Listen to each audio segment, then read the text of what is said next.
Okay, so we're diving into a book that's, over 400 years old. But listen, I'm going to make a pretty bold claim right up front. This is not just some story about a crazy old guy fighting windmills. Nope, this is the book that basically blew up the entire literary world. I mean, you could argue this is the book that invented the modern novel, the one that gave us a whole new way of looking at reality itself. So, to really get why this book was such a big deal, you gotta understand the world Cervantes was living in. And this quote from the novelist Milan Kundera it nails it. Think about it. The old world, the one with absolute certainty, where there was one single divine truth. Well, that world was starting to crack. All of a sudden, everything was up for grabs. The world was becoming this messy, ambiguous place with tons of different truths all bumping into each other. And that right there, that's the big question Cervantes throws at us. In a world where all the old rules and stories are falling apart, what do? I mean, how do you find your purpose? How do you even decide who you're supposed to be? And yeah, that is the exact problem our hero is facing.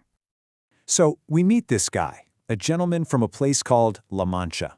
His name's Alonso Quijano. He's around 50, living a pretty normal, kind of boring life. And his answer to all this chaos and ambiguity?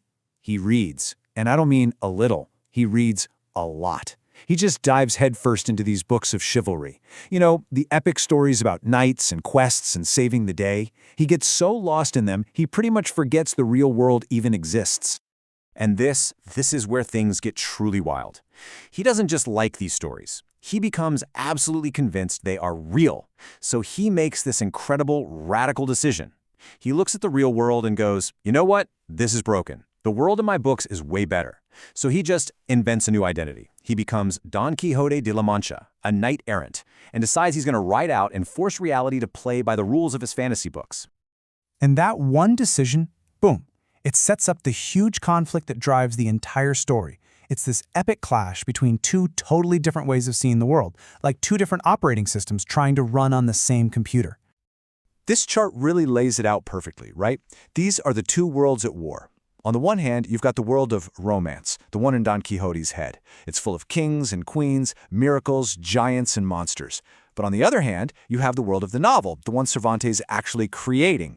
And it's real life. It's got dusty inns, regular people, and, windmills. Don Quixote sees giants, reality just shows him windmills. And that huge gap between the two, that's where the whole story happens.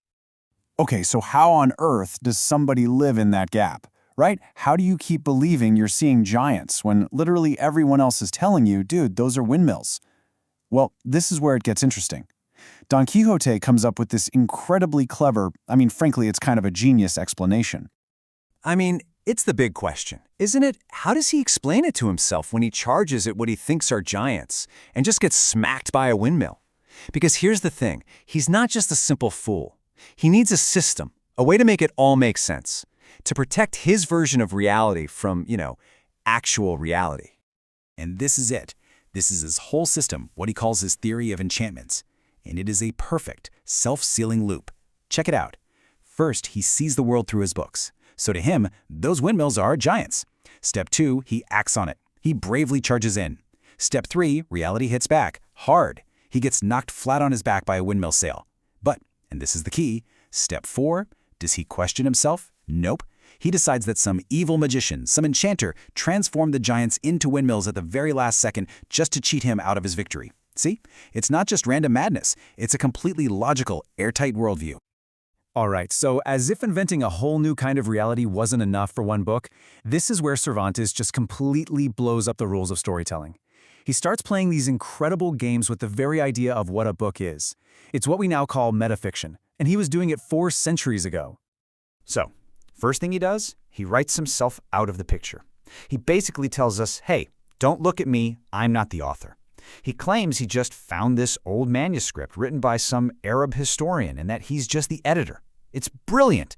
By doing that, he turns himself into a character in the story. And now he's right there with us, questioning where this whole thing even came from. And then he pulls stunts like this. Get this, early in the book, Don Quixote's in the middle of this huge epic sword fight. The tension is cranked way up. The swords are raised. He's about to deliver the final killing blow. And the story just stops. Cold. The narrator jumps in and starts complaining that the manuscript he's translating from just ends, right there. It's such a hilarious and genius move. Cervantes totally breaks the fourth wall. He freezes the action to remind you, the reader, that hey, you're reading a book. He basically catches you getting totally lost in a story, just like Don Quixote does. The joke is 100% on us. But the craziest meta twist of all actually comes from something that happened in the real world. So part 1 of the book comes out in 1605, and it's a massive hit, a total bestseller. It's so popular that in 1614, some random author publishes a fake counterfeit sequel to cash in. So what does the real Cervantes do? In 1615, he publishes his official part 2, and in it, Don Quixote and Sancho Panza are famous. They run into people on the road who have read about their adventures in part 1, and even in the fake sequel. They literally start arguing with people about what really happened in their own story. This is maybe the first time in all of literature that a fictional character has to deal with being a celebrity and having to debunk a fake biography. It's unbelievable. Okay, but after all these clever tricks and all the comedy, the book, it takes a turn, a serious one. The joke doesn't seem so funny anymore, and we start to see the really profound and, honestly, the tragic heart of this whole story. Think about it. We've spent hundreds of pages laughing at this guy, right? He's constantly getting beaten up, tricked, made a fool of. But after a while, the laughter kind of dies in your throat.